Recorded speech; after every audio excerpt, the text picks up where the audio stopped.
Now arriving at Sector C test labs and control facilities.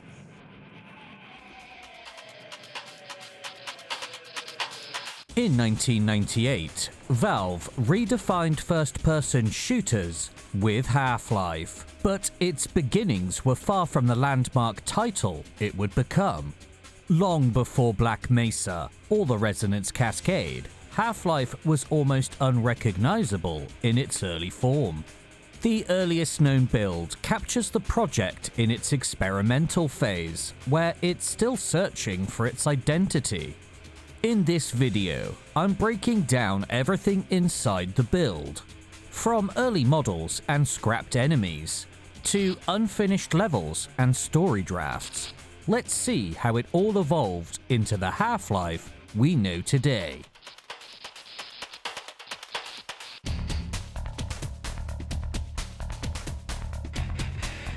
Before we talk about the story, it helps to understand what this version really is. A prototype from September 1997, built more than a year before release and unseen by the public until it leaked online in 2013. So while it often resembles the final game, many elements were still taking shape.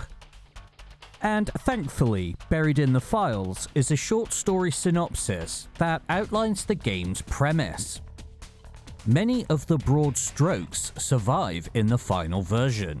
A scientist protagonist, a research facility torn apart by an interdimensional accident, alien creatures pouring in, and a journey to the alien world to stop the invasion.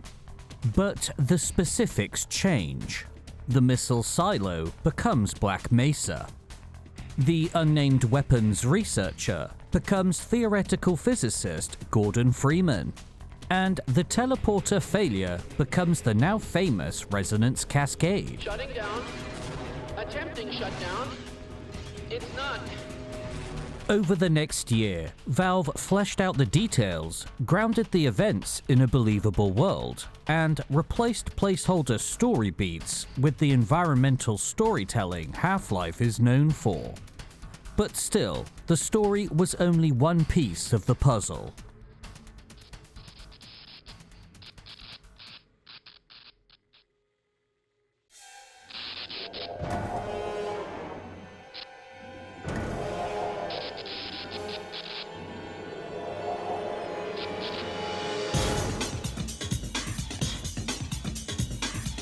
Half-Life was built on the Gold Source engine, a heavily modified fork of id Software's Quake engine.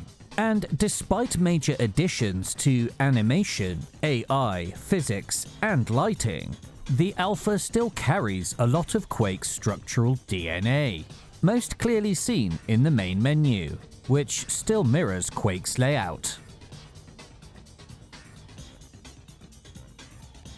But beyond these Quake holdovers, the alpha also includes a dedicated climbing animation, something that doesn't survive into the final game, where climbing is handled more seamlessly. Here, the player moves side to side and grunts as he climbs, which is a cool idea, but how's he doing that? The alpha build includes just 3 weapons: the crowbar, pistol, and submachine gun, all of which are available from the start. They have basic animations, though the reload is noticeably missing. And as there are no pickups, ammo is unlimited. And the only way to regain health is through these medical cabinets mounted on the walls. They would, of course, evolve into the health chargers in the final game. All of the weapons are considerably weaker than their final counterparts. Well, with the exception of the grenade launcher. That one still rips. Let's look at the crowbar. The model itself doesn't look too bad. It's lower poly and missing the chrome finish of the final version. But the most obvious difference is that there's no arm attached. It's just a floating crowbar, which might explain why it's so useless. It's slow, weak, and in practice, using it is almost a death sentence. By the time of the final game, its usefulness is much clearer, cementing the crowbar's legendary status. The pistol uses a completely different, slightly less detailed model than the one seen in the final game. The most striking difference, though, isn't the gun, it's the hand holding it. He actually has a hand this time, and it reveals more than you might expect. The player's arm is visible, complete with a lab coat, which lines up with the story we looked at earlier. But how strange does it look without the orange HEV suit? Functionally, the pistol is extremely bare bones, with only a single firing animation. The final game would, of course, add far more detail, reinforcing that this is still very much a work in progress. And then there's the MP5. This time, the arm lacks the lab coat, showing that the player model was still being actively experimented with at this time. It has a longer barrel than the one seen in the final game, and it's also the only weapon where the alternate fire is implemented, and each grenade shot is followed by a pump-action reload, which is a cool little detail that didn't survive to release. Its firing sound is a bit different too, sounding more suppressed in the prototype.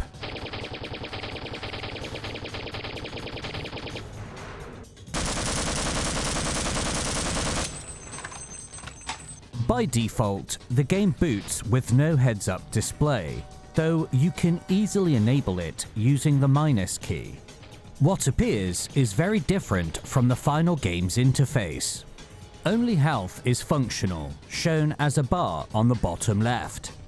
A second bar appears on the bottom right, likely as a placeholder for ammunition, while another non-functional bar sits at the top left, probably intended for the flashlight. It's also worth noting that this prototype can be run in two different ways: the OpenGL version and a software-rendered mode. You may already notice some small differences between the two, like Barney suddenly developing a very itchy bum in software mode. But the differences go beyond animation quirks. In OpenGL, the heads-up display is noticeably larger and suffers from transparency issues. What's especially interesting, though, is that running the game in software actually enables additional elements that don't function otherwise, namely early weapon selection graphics. Here, the crowbar is represented by a knife icon, raising the possibility that the crowbar may not have always been the plan. The fist icon, while tempting, doesn't indicate melee combat, it simply represents being unarmed. And digging further into the game's files reveals yet another unused icon, an axe. Unfortunately, there is no corresponding model, leaving it as little more than a discarded idea.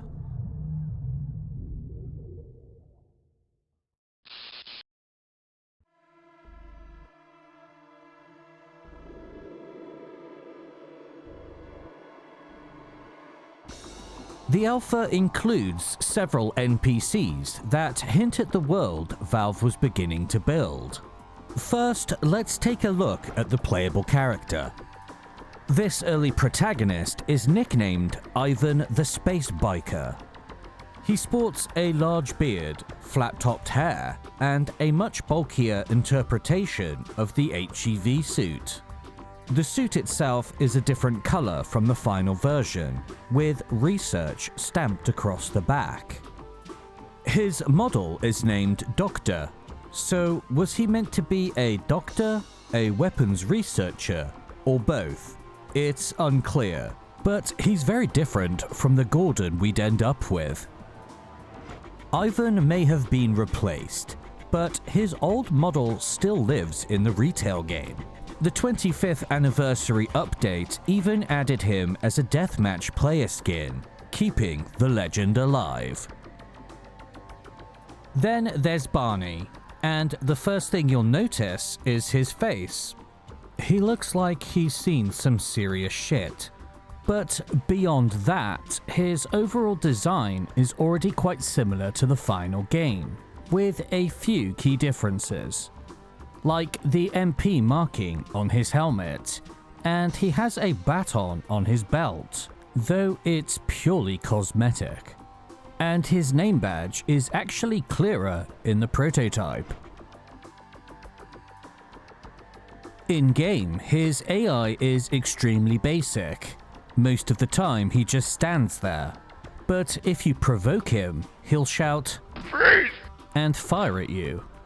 But that's the extent of his combat abilities, as he won't engage enemies.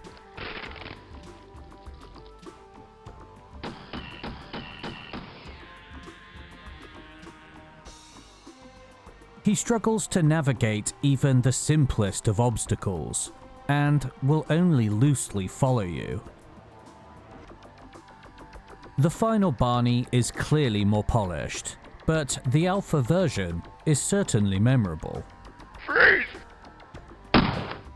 Then we have the scientists. In this build, they're a fairly limited presence, existing mostly as background filler, with very little animation and no voice acting.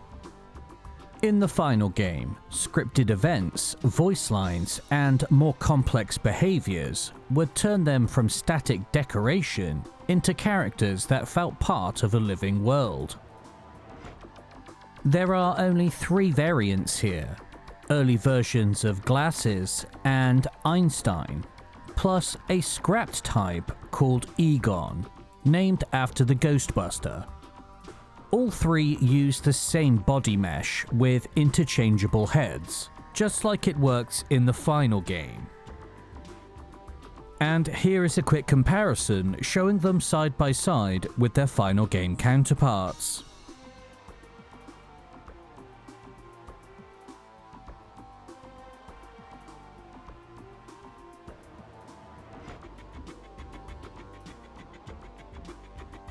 The files also include an older version of Glasses, with a noticeably exaggerated design that leans toward a more stereotypical mad scientist look. He's seen in the tech demo map fighting with Barney before being mauled and dragged away by a scrapped enemy.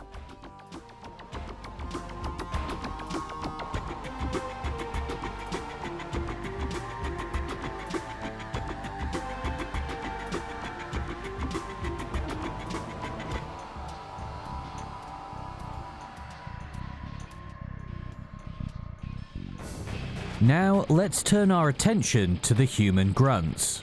In the alpha, they already share the same basic visual design as their final game counterparts, and their general behavior is broadly similar. Where they differ most is in how dangerous they are. Here, they can fire their machine guns in full auto, making them far more aggressive than in the retail game. Looking at the model, a few subtle differences stand out. He carries a different gun, his sleeves are rolled higher, and his backpack actually looks more detailed in the alpha. There are also some notable animation differences. Most interestingly, alpha grunts include a swimming animation, suggesting they were once intended to operate in water, a capability that never made it into the final game. Several unused variants also exist, all sharing the same basic design, but with a few notable differences. H-Sarge closely matches early concept art, while Olive and Desert feature alternate camouflage colors and darker skin tones for added variety. All of these models use an outdated format and cannot be rendered in-game, which is a shame, as even small variations help break up enemy repetition. Up next is a scrapped enemy known as Human Assault. He was designed as a heavily armed soldier wielding a large minigun. Unfortunately, he can no longer be spawned, as parts of his code were removed.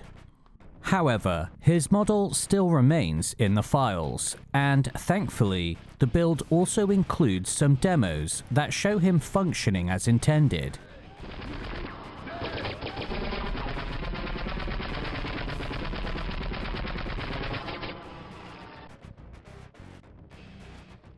You dead! You hear me?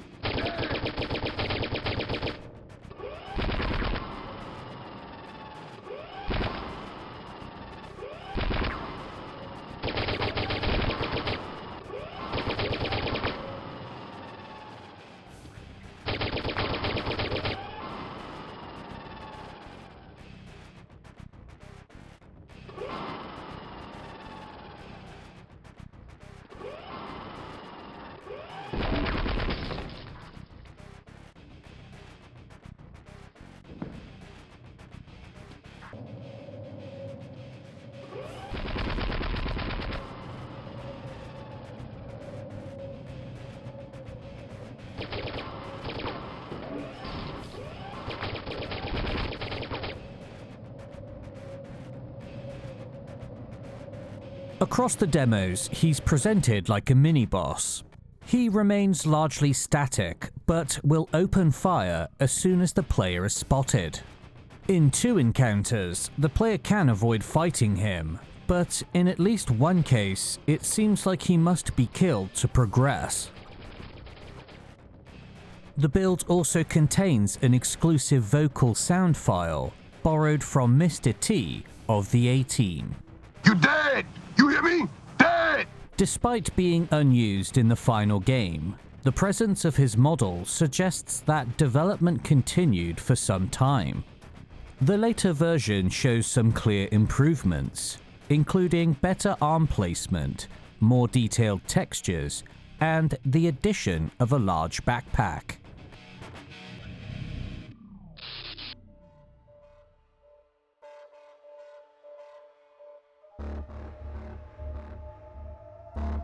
And now the aliens, starting with the head crab.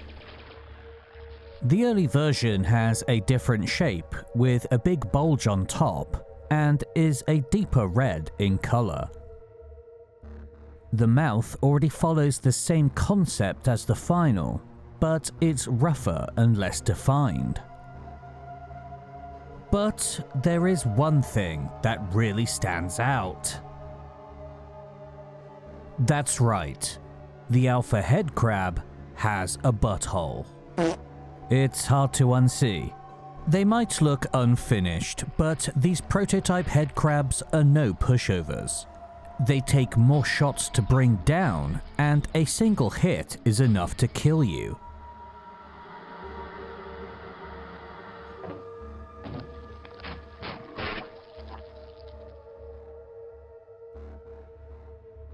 Next up, the Hound Eye. The alpha version shares the same basic design as the final game, but its claws were removed before release. It has a lower polygon count and different textures, which are actually slightly higher resolution. Functionally, they behave as you'd expect, though their attacks have no visible graphics, which can be confusing at first.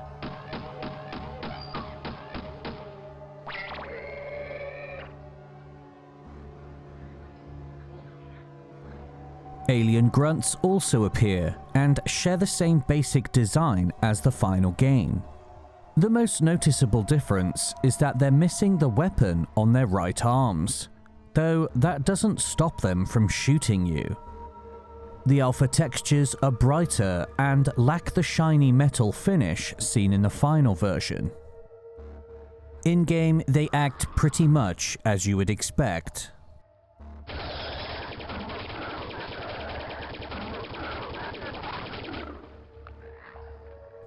Alien slaves appear in the alpha's files, but you won't find them in any of the levels. Visually, they're already very close to the final design, but like with the alien grunts, their textures are noticeably brighter, and the metal on their restraints lack the shiny finish. The neck collar is present, but the shackles on the wrist are missing. The alpha model only has 14 animations, compared to 30 in the final, and it looks like their signature electric attack hadn't been implemented yet. The death animations also stand out. The alpha includes just 2, compared to the final's 4, but they're longer and show the Vortigaunt writhing in pain.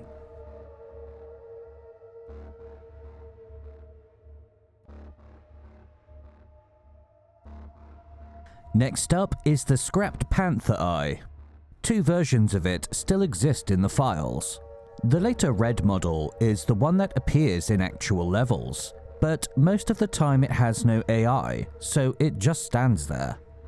In at least one map, I did see them walking around, but there's still no sign of any attacks or real behavior.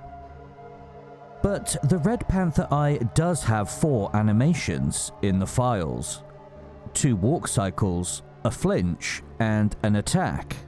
But you won't see the attack or flinch in-game. The older version is blue, lower poly, and has a face like it's permanently pissed off. As far as I can tell, this one only shows up in the tech demo demonstration map.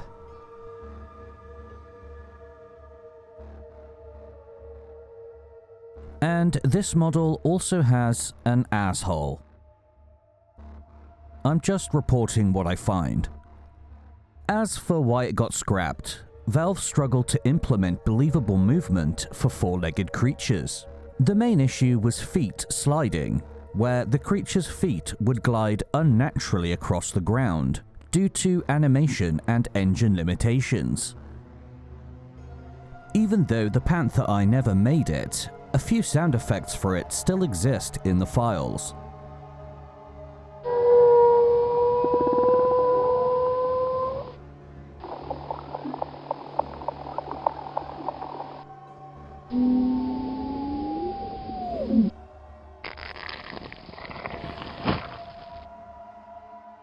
The tentacles are also here, showing up in a map called Silo Demo, which contains an early version of Blast Pit. In this build, they're basically just for show. They can't hurt you, and they can't be killed, since key parts of the level, including the control room and the Blast Pit sequence itself, don't exist yet. Naturally, they're far more primitive in the alpha. The model has a lower polygon count and simpler textures. It has blood on its claws that would later be removed. In the final version, the design is far more elaborate, even giving the monster a proper face. Then there's the bull squid, which looks noticeably different in the alpha. Its anatomy is less refined, with bone-like protrusions, instead of the more squid-like tentacles seen in the final game. It's also missing some detailing, like its teeth and the spikes on its legs. The alpha has a brighter color scheme, giving it a more poisonous appearance, and its eyes are dark red compared to the brown of the final version. By this stage, most of Half-Life's recognizable enemies are already in place. Still, a few fan favorites are nowhere to be found. No barnacles, no zombies, and no sign of the G-Man. So, with the enemy roster covered, let's move on to the maps, break down these early layouts, and see how they compare to the final game.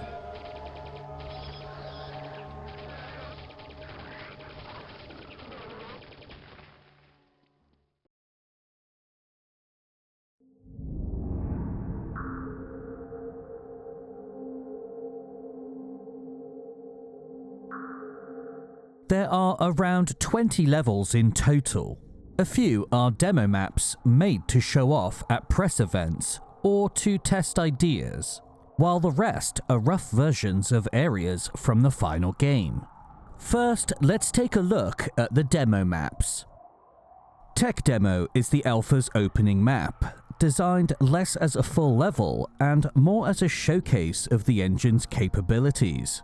It's essentially a series of test rooms, each demonstrating features that were new for Half-Life. One room shows off colored lighting, while another demonstrates skeletal animation using an unknown droid-like entity. Shooting it causes the model to cycle through its animations.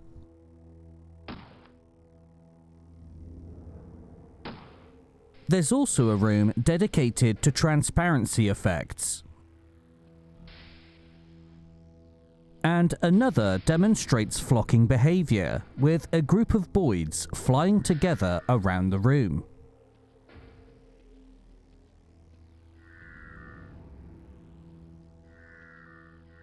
But it's not just visual tech on display. One area focuses on DSP, or digital signal processing, that allows the engine to apply different sound processing to different rooms, like adding heavier reverb to larger spaces, giving each area its own acoustic character.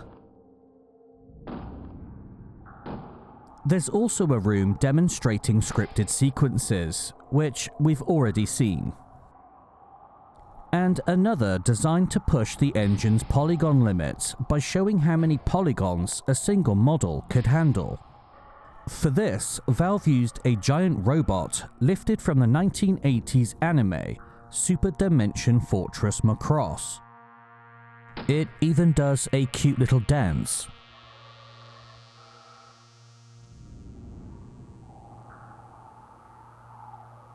Moving on, we enter main demo.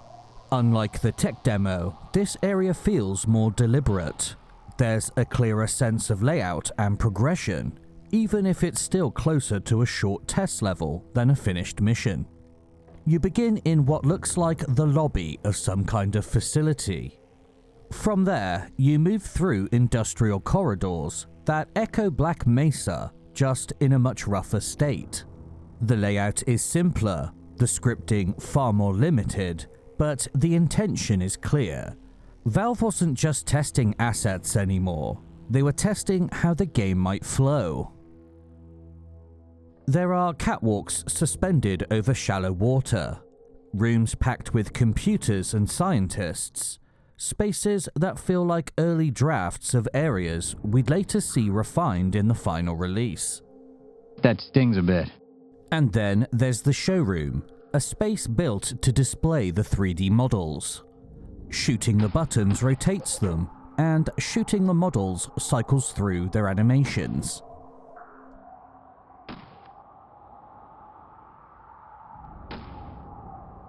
Then there's the Silo demo, an early version of Blast Pit.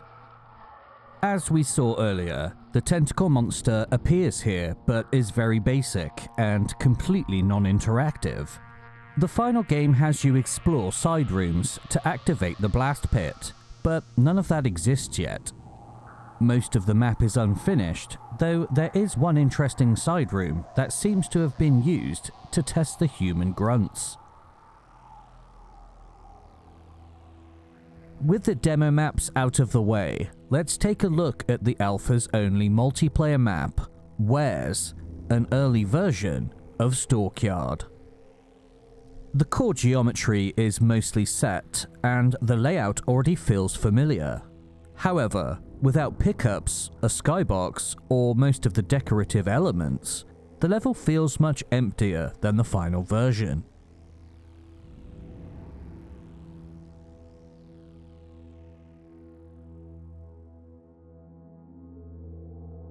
The alpha has vents on either side of the map that allow climbing to the upper level. In the final design, one vent was removed, and the other was replaced with a ladder to make the map more open and faster paced. The upper floor would also gain a room filled with items.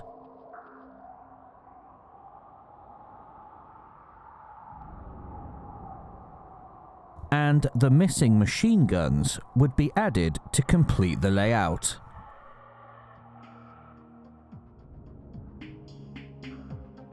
Up next is the portal device, an early iteration of what would later become Unforeseen Consequences. It's made up of 3 maps, and the alpha even includes an official walkthrough, giving us a clear idea of what Valve intended players to experience. Beyond simple directions, it offers insight into the game's structure and the many temporary solutions holding it together. Anyway, first thing we'll notice is there's no slow burn introduction, no tram ride, no gradual build-up. We start directly in the control room, already in the aftermath with alarms blaring. At the portal, a panther eye can be seen, making it clear that creatures are pouring through from the other side. According to the walkthrough, we're meant to begin with only a crowbar, intended to pry open doors and ventilation grills. In practice, though, that system isn't fully realized. As the walkthrough explains, eventually these grills will be removable with a crowbar. For the moment, they will slide open when you touch them. And that line neatly captures the state of the build. Vents open automatically, some switches are disabled, certain doors are locked in an open position, and in tighter areas, the walkthrough openly recommends using no-clip to progress. Upon leaving the portal area, the layout branches. From here, we're presented with 2 possible routes. Heading left leads to an elevator down to the lower level.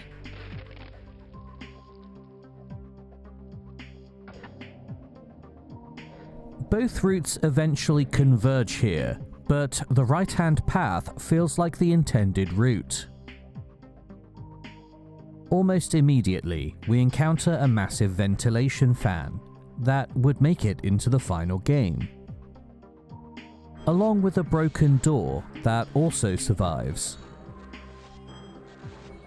Shortly afterwards, we pass through a room full of destroyed electrical equipment, later refined in the final game, but already clearly recognizable. Further into the level, we reach the flooded laboratory, and it's already looking very similar to how it does in the final game. In the alpha, a second lab branches off nearby. The walkthrough notes, from here, you can circle around to the second lab and imagine the fun you'll have with a Bunsen burner and some ruptured gas tanks. For now, shooting the wall near the gas tanks will cause it to shatter. On the bench sits a Bunsen burner, a clear hint at a gameplay interaction that never made it past testing. If instead we had taken the elevator immediately after the experiment, we would have reached the lower floor first. This section consists of what the walkthrough describes as holding cells where specimens seized from the interdimensional portal have been kept for study. Much of this area feels unique to the alpha, without a clear one-to-one equivalent in the final game. The objective here is to activate an emergency manual override switch to unlock the exit. And with that, we reach the end of Chapter 1. Next, we move on to the Office Warrens, an early version of what would later become Office Complex. This section unfolds across a network of offices, storage rooms, and a large cafeteria, laid out in a much more basic state than the final game. Even at this stage, the overall layout is largely in place. Corridors, stairwells, and office spaces already appear in recognizable form, just far simpler. Detailing is minimal, props are sparse, and the environmental storytelling that defines the final version hasn't fully taken shape. Still, the blueprint is clearly here. This time, there's a stronger emphasis on navigation. Progress often means climbing over crates, crawling through ceiling spaces, and squeezing through vents to bypass locked doors. It's also where the game begins teaching more advanced movement. Early on, you're required to jump and crouch through a broken window, a technique that becomes essential from this point on. Eventually, the level guides you through freezer vents, narrow ducts, and a tense stretch high above the cafeteria where careful movement is needed to reach the exit. One key difference is enemy pacing. Human grunts appear here in the alpha. In the retail version, their introduction is held back until the following chapter, and that feels like the stronger choice. Let's take another look at a few side-to-side shots, comparing the alpha with the final version.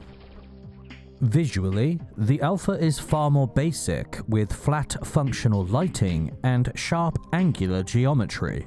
The retail version, by contrast, softens many of the harsh edges, adds richer lighting, and builds a stronger sense of atmosphere. In the cafeteria, the alpha includes walkways along both sides of the balcony, later simplified to a single path. The nearby freezer is also much smaller, before being expanded in the retail version, and an alien grunt appears earlier than expected. Up next is the security complex, which was almost entirely scrapped, though its premise would later evolve into We've Got Hostiles. It begins the same way as in the final, stepping out of an elevator, but from here things play out very differently. The goal is to work your way up to the surface and restore power to the nearby silo access door. For now though, it remains locked. Most of the chapter takes place across large warehouse and storage areas, occupied by hound eyes and human soldiers who've pushed down from above. From there, the focus shifts towards navigation and environmental puzzles. Ventilation systems play a major role, linking areas together and providing access to otherwise unreachable spaces. A key objective here is rerouting airflow through the vents to shut down a massive industrial fan. With the blades stopped, you can move through the vents to reach the next area. At least, that seems to be the idea. The intended progression isn't exactly clear.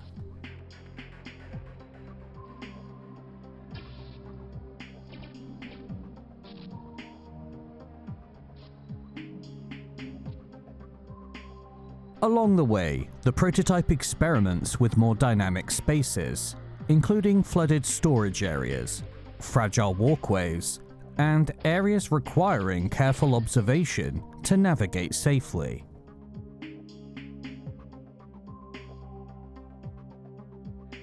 The chapter eventually leads to a small bunker on the surface, where a switch is meant to unlock the silo back at the start.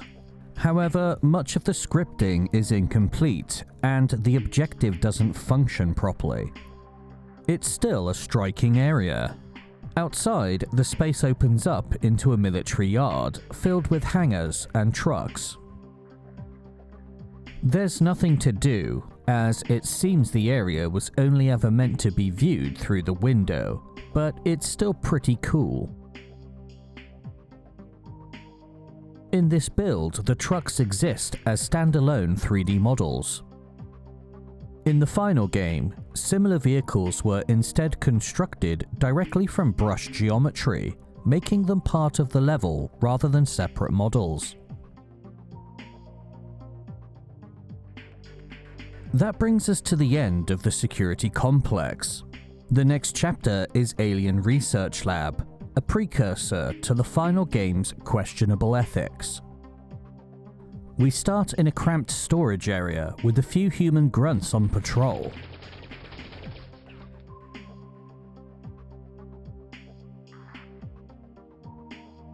Before moving into a large cavern that leads to the labs. The main goal is to find and bring 2 scientists to this room with 2 retinal scanners and unlock the door. But at this stage, the scanners aren't functional. The next area expands into a twisting lab full of corridors and human soldiers.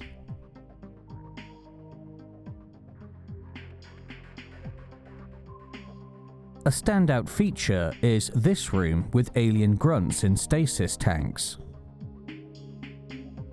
There's no way to interact with them, but their presence foreshadows the containment chambers in the final game. Because the retinal scanner isn't functional, the next map has to be accessed via the console. This section serves as the chapter's climax, with the objective being to reach a control room where an emergency switch releases the security locks and opens the route to the surface. At the same time, the containment chambers activate, unleashing alien grunts, a sequence that mirrors the containment failure in the Advanced Biological Research Lab during the questionable ethics chapter of the final game.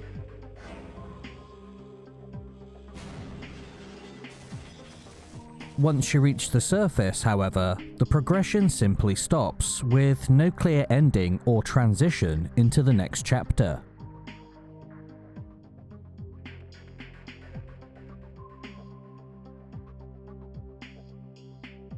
Up next is the Communication Center, and while it only spans a single map, it's one of the more ambitious locations in the alpha. It combines ideas that would later be split across multiple parts of the final game. Elements of Forget About Freeman can be seen in the opening areas.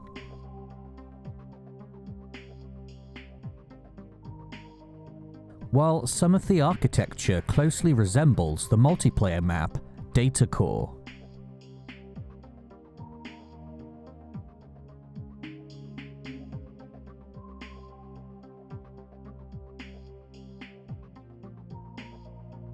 The objective here is to lower the facility's security status by bringing a communication satellite back online, allowing access to the next area. In practice, though, almost none of this functionality is actually implemented. Like much of the alpha, the structure is there, but the logic that was meant to drive it never made it in. Progression begins underground. From the starting area, you're funneled into a network of sewers, accessed through an elevator shaft. After navigating the flooded tunnels, a ladder leads up to the main communication center. Above ground, the space opens onto a helipad and observation tower. The walkthrough tells us that once the roof opened, a helicopter would land, triggering a swarm of aerial creatures that you'd have to fend off using the helicopter's blades, which is a pretty cool idea. Inside the facility, the layout becomes more elaborate.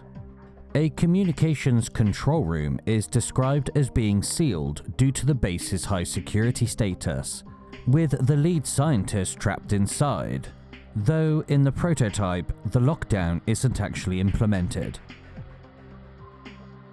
Elsewhere, a Barney guards a large console and activates automated turrets when he spots you. After dealing with him, the player was meant to take his security card and access a second communications room. The walkthrough explains that, in the finished map, using a console here to restore communications would lower the security status and unlock the rest of the facility. This would in turn allow the satellite to be programmed and trigger an incoming transmission. The trapped scientist would then activate an emergency lift, leading to the next chapter. Although this version was abandoned, the core concept didn't disappear. The idea of restoring communications to regain outside contact would later be reused as the foundation for the uplink demo, which is a cool example of how unfinished alpha material continued to shape the final game.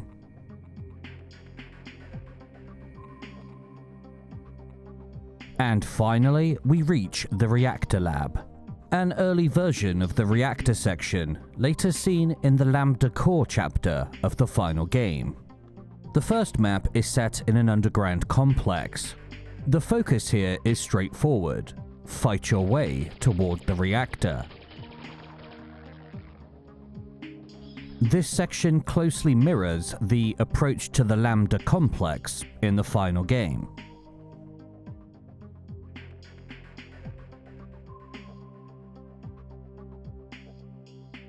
This leads directly into C3A2A, an early version of the lower reactor section of the Lambda facility. The area was meant to function as a large environmental puzzle focused on controlling the reactor's coolant system. The goal was to shut down the pumps to stop the coolant flow, triggering an emergency flood. You'd then reactivate the system to overfill the reactor, raising the coolant level high enough to reach upper catwalks and a keycard for the next area. None of this actually works at this stage, but the layout already mirrors the structure of the final game. It's smaller, simpler, and unfinished, but the core idea is there.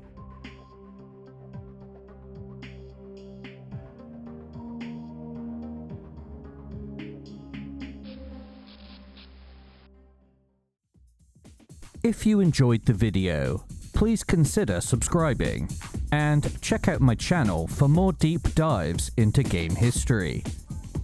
And a huge thanks goes to all my viewers and supporters, especially Alex over on Patreon, Louise on YouTube, and Rapapa the Pepper for helping with this video.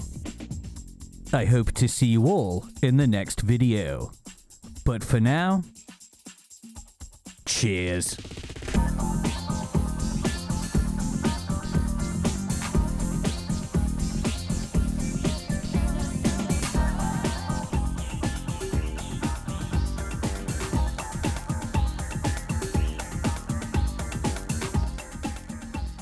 What is that smell?